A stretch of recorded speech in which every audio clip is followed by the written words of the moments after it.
Let's get the news where you are in just a moment. Oh. But we've got another bit of vocabulary first. OK, yes.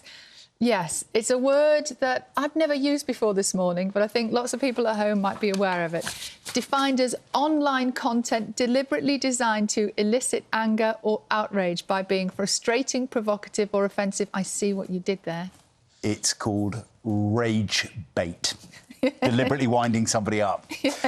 It's just been named the word or phrase of the year by the Oxford University Press. Now, joining us now with her assessment of this year's winning phrase is the lexicographer Susie Dent. Susie, good morning to you. Ragebait, is this because we're all so angry about everything? Yes, and that is the whole point of ragebait, sadly, is that we see something, we might see a cute kitten and admire it and scroll past it, but then we see something that makes us so angry, we engage, we reply, we share with sort of, the same outrage, and then it is amplified by the algorithm, which maintains that level of anger. And crucially, for the influencers who are producing it, it pays them because social media platforms tend to love this kind of content. So it's all in one sort of cycle, if you like, and it's fairly endless. It's interesting, isn't it? Because rage bait is a new thing, but rage and bait are both, I imagine, really old words. Yes, absolutely. They go back a long way, and that's very much what our new words do, if you like. It's very often they're older words that are repurposed and repackaged to reflect the times. It's incredibly circular language.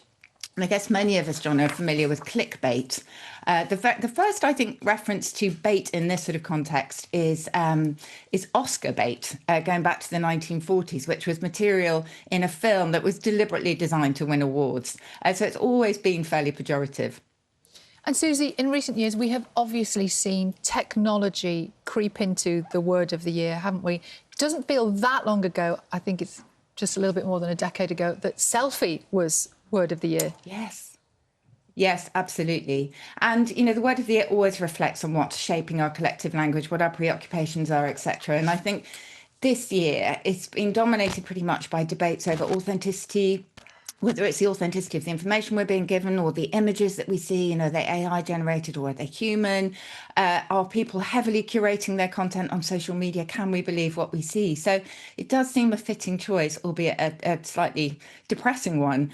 It's quite interesting because neuroscientists actually have talked about the negative bias in our response to particular content, that it's so hardwired into us from an evolutionary perspective because we had to pay attention to content that was actually warning us of something or deliberately sort of, provoking our emotions in some way. That was really important, life or death decisions sometimes. So we actually have that built into us, and maybe this is, one manifestation of that. Susie, how do you choose the word of the year? What's the process? Yeah, good question. Well, lexicographers study the most fascinating things. They're databases of current language. So we can see which words are bubbling under, which words are bursting through the surface, which ones are drifting away, which ones are actually, as I say, being repackaged. And if there's a real linguistic spike, which ragebait did show this year, it's had a threefold increase in usage this year, then we will take note. And what Oxford dictionaries do, which I think is wonderful, is they reflect the fact that English is a democracy. We're all participants in its evolution. So they choose a shortlist, and then the rest of us, the public, can vote on what they think is worthy of the word of the year. So it becomes a sort of collective endeavour, which very much, as I say, reflects the sort of democracy of language itself. And Susie, before I let you go, I know one phrase that was considered, it was a runner-up, I think, was aura farming.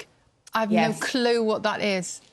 No, it sounds quite technical, but if you say this to anyone under sort of 20, they will just laugh because an oldie is kind of using this. But there's a lot about aura on social media. So if you are pictured on a super yacht, that's 1,000 aura. If you trip up and are shown being tripped up, that's negative aura. So aura farming is all about curating how you look online, how you present yourself, and whether or not you've got enough riz to use a former word of the year. Love riz. So again, it's all about that kind of manipulation online. Susie, brilliant. We've learned a lot. Thank you very much indeed. Always great to see you. Whenever I ask anybody under 20 what things mean, I just get a sort of... Embarrassing. no definition at all, yeah. Yeah, we need to go and farm our auras a bit more, don't we? Right. I think you're right.